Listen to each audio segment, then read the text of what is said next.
আজকে আমার সাথে আজকে যে ঘটনাটা ঘটছে, যে আমার লাইফে সর্বপ্রথম এরকম একটা ঘটনা ঘটলো।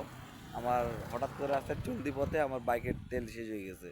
যেমন এখানে রাস্তায় হাইওয়ে রোডের পাশে দাঁড়িয়ে আছি।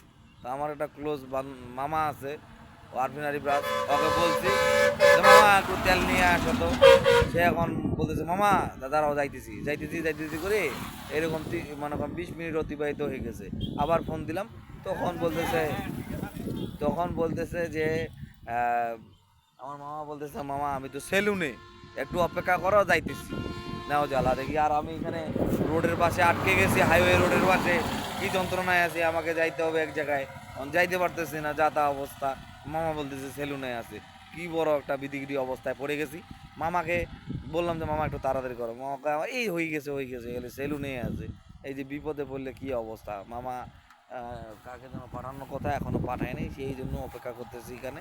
এখন কী হবে সেটাই ভাবতেছি। আমার তো খুব তাড়াতাড়ি ইমিডিয়েটলি যাওয়া দরকার আর কি। এটা দিনাজপুর বীরগঞ্জ হাইওয়ের পাশে আর কি, ঠাকুরগাঁ রোডে। এখানে দাঁড়িয়ে আছি, কিছুক্ষণের মধ্যে আমার আবার বীরগঞ্জে একটু মুভ করার লাগবে। তো মামা যে কখন আসতেছে আর কি করতেছে, আমার মানে আজকেই একটু খুব খারাপ মুহূর্ত। সারাদিন খুব খারাপ যাচ্ছে, কী যে ব্যাপার আল্লাহ জানে কি হবে। যাতা অবস্থা হয়ে গেল আমার বাইকের। আজকে এখানে আসে তেল শেষ হয়ে গেছে এফআই ইঞ্জিনে। মিনিমাম 2 লিটার উপর তেল লাগতে, আমার আজকে একটু ব্যস্ততার কারণে আমি মিটারের দিকে ফ্লো করি নাই যে আপনার তেল আসছে কিনা। তো এখন এই যে হাইওয়ের পাশেই এখন দাঁড়িয়ে আসছি এখানে, লক্ষ্য করিনি তখন। এই মাঝপথে এসে তেল হয় এরকম কখনো হয়নি, সব সময় তেল থাকেই বাইকে।